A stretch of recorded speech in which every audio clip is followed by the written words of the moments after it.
Okay, I'm very happy to be here and stand between you and your lunch, and so keep you hungry. I'll do so hopefully relatively painless and quickly. So anyway, I'll talk to you about the China a little bit, social media a little bit. My title is Beyond Fans. I think a lot of you guys obviously have invested a lot of time and resource and budget in social media, but probably you're only counting your fans so far, or at least a lot of them. So I really think that, so for a lot of business, you're far from maximizing the business value you can generate from these platforms. So I want to talk to you about this a little bit. So in case anybody who's not quite familiar with what Sina Weibo is, so here's a 20 seconds introduction here. Whoops. So Sina Weibo started about 3 years ago. It started off like a Twitter-like microblogging platform. People still make those comparisons these days, but I think it really has grown beyond the microblogging platform. It has the Facebook features, it has the Twitter features as well. So now people can access this through multiple screens, on PCs, mobile phones, and tablets. So why? I want to talk a little bit about why a lot of people think it is the most influential social media platform in China. It's big. It has more than 500 million users today, in China, and they spend a lot of time on this platform. So active users spend over 90 minutes per day on the platform, having lots of interactions. So there are over 135 million daily posts happening on the platform. So now, hopefully I proved the point, it's big. So are these customers valuable? So let's take a look who these users are. So they are predominantly from Tier 1 and Tier 2 users. So if people who are familiar with the China market, these other users have the spending power. They're more developed cities. And they're young, 92% are after 80s.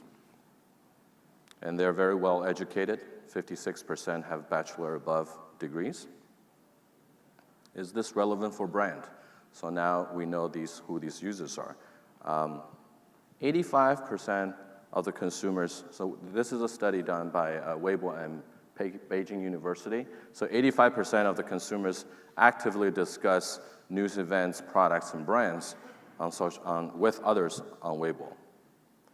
67%, so according to a McKinsey study, so 67% of the Chinese consumers' purchase decisions are primarily influenced by word of mouth.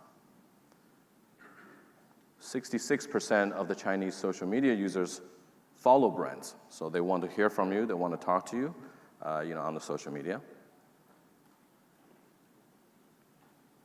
And on average, each social media users follow 8 brands in China. And the Weibo users, because as we saw earlier, they are from Tier 1, Tier 2 cities, well-educated and young, they represent 54% of the consumptions in China, which is equivalent to about 800 billion RMB each month. So hopefully, again, that's a quick introduction of the platform, so you know who these users are and how it's relevant for the brand. So I want to talk a little bit about how brands can really realize the value from this platform. And as I said earlier, business have already built lots of accounts and have a lot of followers on the platform. There are over 300 million users now on Weibo. They're following brands. So on average, brands make 400,000 posts. This is where they broadcast their communications, their information on the platform, and equivalent to 3.6 billion impressions average per day. But I think that's not enough.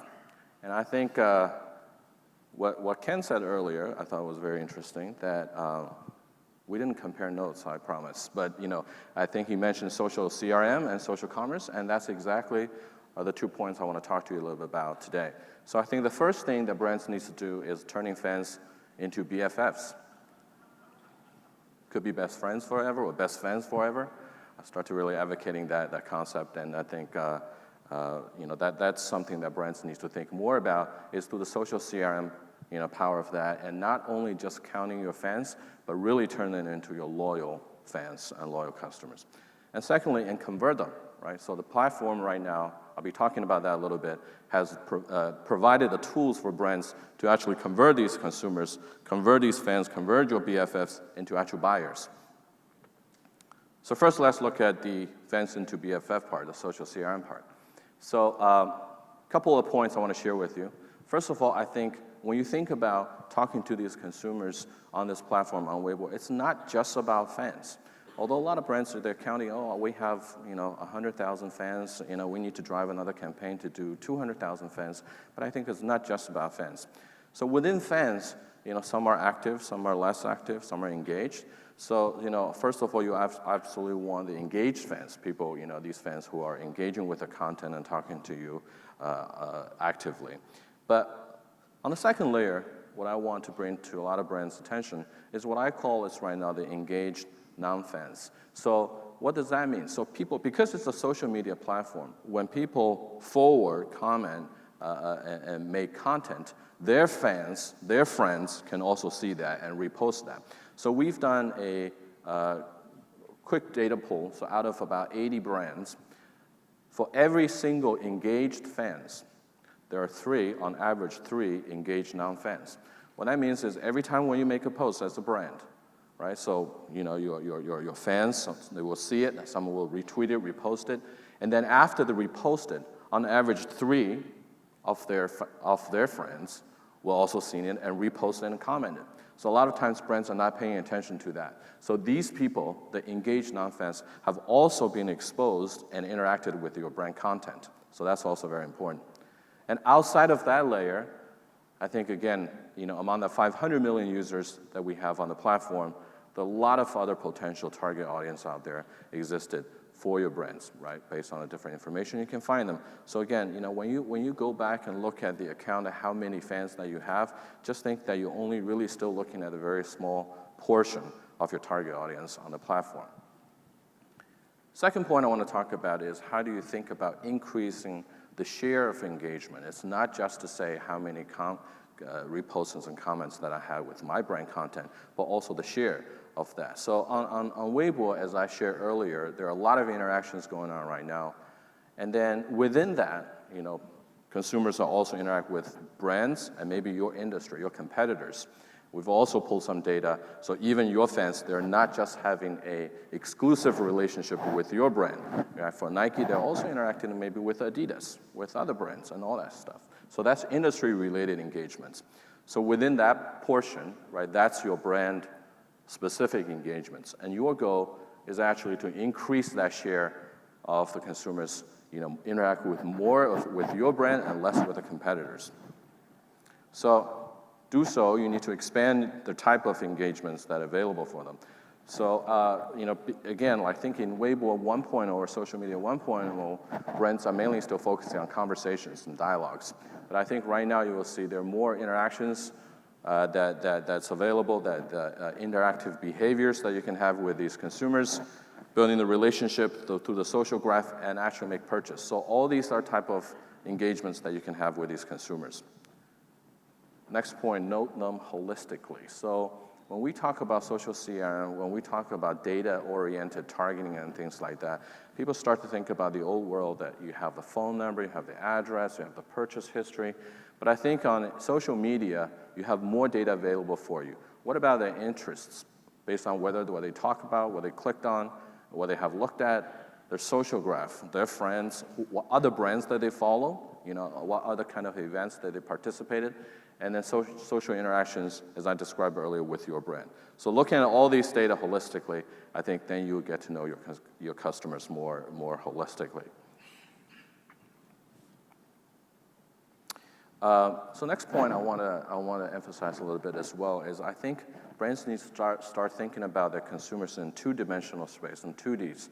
So the first dimension is pretty familiar for everybody. So this is where brands mostly are trying to do with their consumers for many, many years. From awareness, consideration, preference to purchase, how do I move along this customer, along that spectrum, strengthen the relationship with my brand?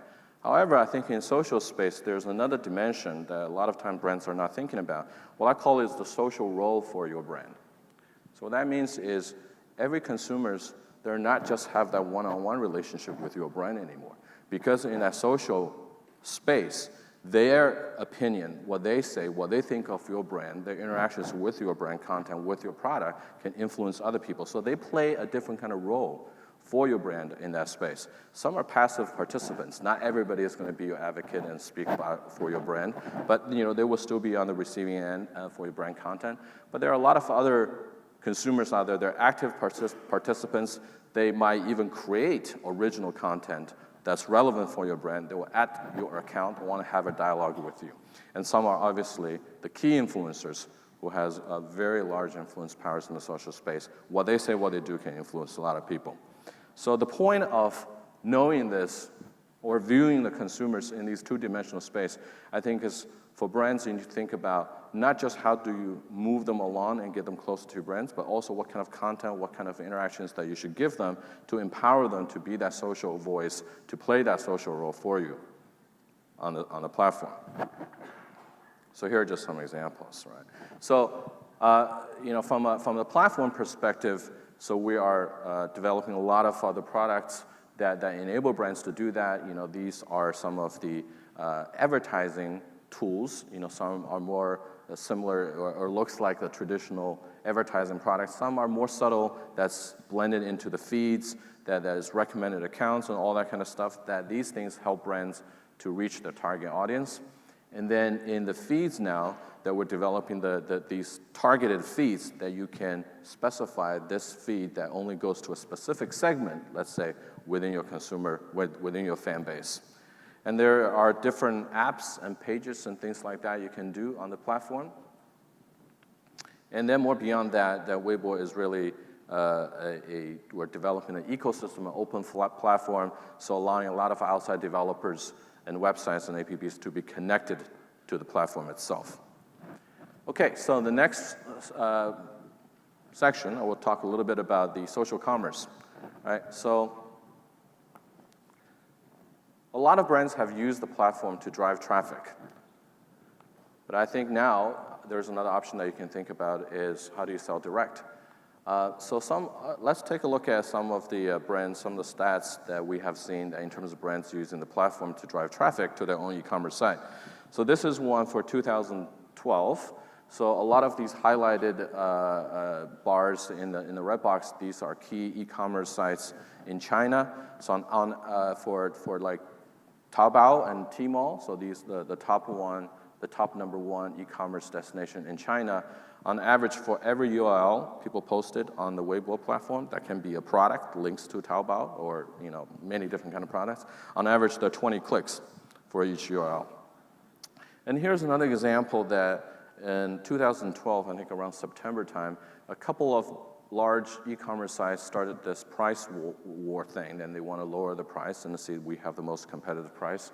And then you can see that during the price war, which started by 360 buy, and there are 5x traffic increase to their site.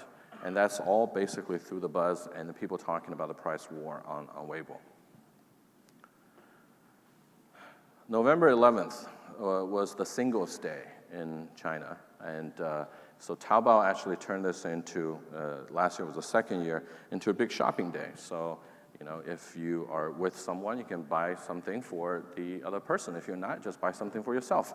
So anyway, the 25% of the 200 million users on Taobao that actually, through Weibo, I mean, largely is through Weibo, like generating a buzz. Again, people see the special promotions going on. And then on that single day, it generated over 19 billion RMB sales on Taobao on that one single day. Again, that's largely driven in terms of traffic perspective from the Weibo. So I just showed you a couple, some of the stats in terms of how people can drive traffic to their e-commerce sites, but now you can actually buy directly with Weibo Buy. So it's just like the PayPal, it's the online payment system, but we developed this online payment system that's bundled with the account. So when you are a Weibo user and when you see anything that on the Weibo, you will see some screenshot later on, you can just click directly and it's linked to your account. We know who you are. You can just make a quick buy there. So, as I said, this is a buy button now. This can appear into this kind of special content feed. It's more interactive. consumers, you can show your products right there. Consumers like it, they can buy it right there. And also have the CRM functionalities, the card, the passbook thing that brands can launch the coupons, the cards, the CRM cards to various forms, and then for consumers, and then also consumers, because again, this is largely a mobile product, can leverage the LBS, can leverage the check-in functions, and tie that, also enable the online to offline connections there as well. Okay, so finally, 3 quick cases. Then you can all go to eat lunch. So the first one, I just want to show 3 cases that's kind of, I think some brands are experimenting, exploring in terms of social CRM and social commerce.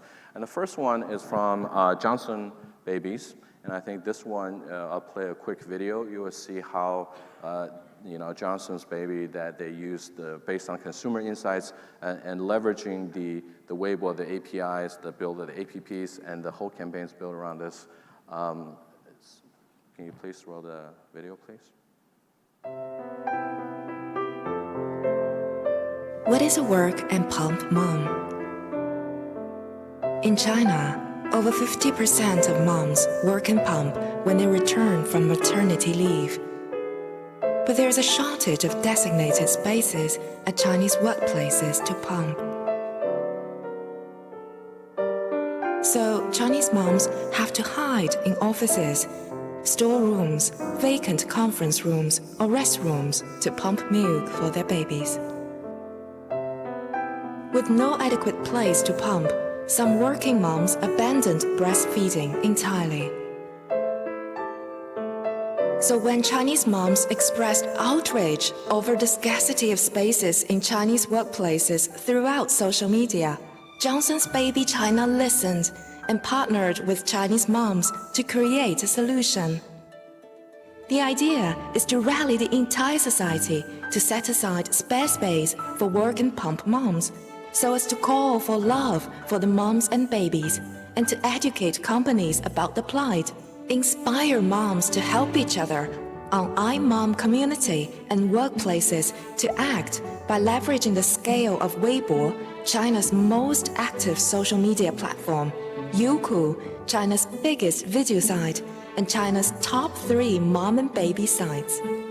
To launch the campaign, we created a 3-minute video that streamed online and in office buildings, featuring not the typical joyful moments of motherhood, but the anguish of Chinese moms trying to work and pump under the current challenging conditions. And it showed how workplaces and moms could create safe and loving spaces for them to use.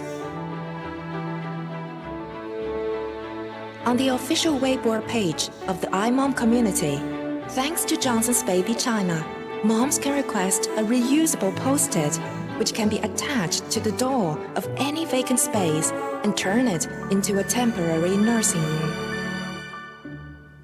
Next, we created an interactive map app and website of breastfeeding rooms for bloggers to mark the vacant places they find to guide work and pump moms to the nearest places suitable for nursing. So what did Chinese moms think? They joined Johnson's Baby's mission to support working moms. In less than a month, love was fetched from everywhere. The video achieved more than 1.8 million views. Related Weibo posts increased by over 2 million, supported by more than 1 million fans and subscribers. The improvements were phenomenal. Chinese supporters added more than 2,000 locations to the nursing room's map locator. This particular Spare Space, Spread Love campaign touched the lives of more than 200 million people. What's more encouraging is that the campaign stimulated huge concern from every corner of society. Mainstream media made coverage.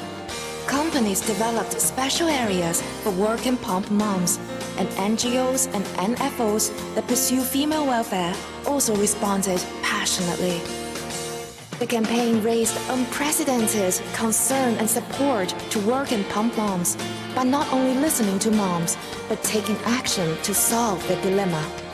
Through this national movement, the fans of Johnson's Baby's iMom community grew. And this is just the beginning. We'll continue to listen to Chinese moms online and act to solve their greatest challenges inside and outside the nursery.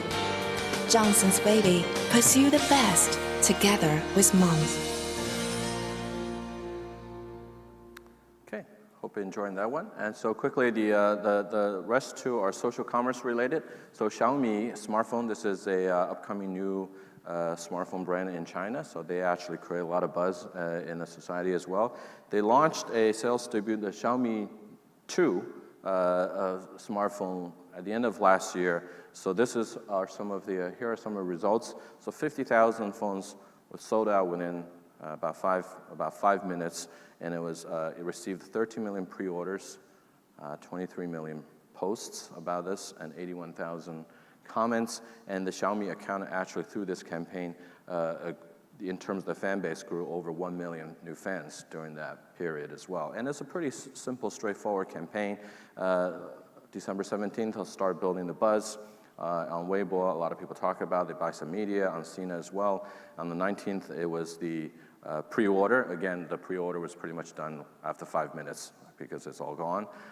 And then December 21st was supposed to be the end of the world, but everybody, or these people, they can have a new phone on the end of the world. And that didn't happen, but they still have a new phone. So that's the Xiaomi case. And then after that we actually at the beginning of this year, and Smart Car actually did a second time. It's a 666 special edition of this Smart Car, and the coloring is like this Sina Weibo coloring with some special financing options and other kind of features. And it's a limited edition, and all of those cars were sold out in 8 hours, and that's about 200,000 RMBs per piece sold on Weibo using Weibo Pay. Anyway, as I said earlier, I think the social commerce, some brands using that for driving traffic, some using the sales directly, but I think not everything that's probably appropriate to be sold on Weibo directly. What we think some of these are key characteristics for doing social commerce successfully, thinking about lifestyle, quality lifestyle products, creating special limited editions that can generate the buzz and generate the interest on Weibo. And then obviously, again, because it's a social platform, leverage and buzz, build a buzz, and that will help you to sell that very quickly. So last slide. So again, coming back to my main point, how do you maximize the business value on Sina Weibo on social platform? A lot of brands are doing social advertising already. That's good, continue to do that, but don't stop right there. You're only doing one of the three things. The other are social CRM, again, building long-term relationship, turn these fans into your BFFs, do different kind of interactions, engagements with them, and then convert them into buyers through social commerce. Thank you very much. Hopefully you're not too hungry, and that's all.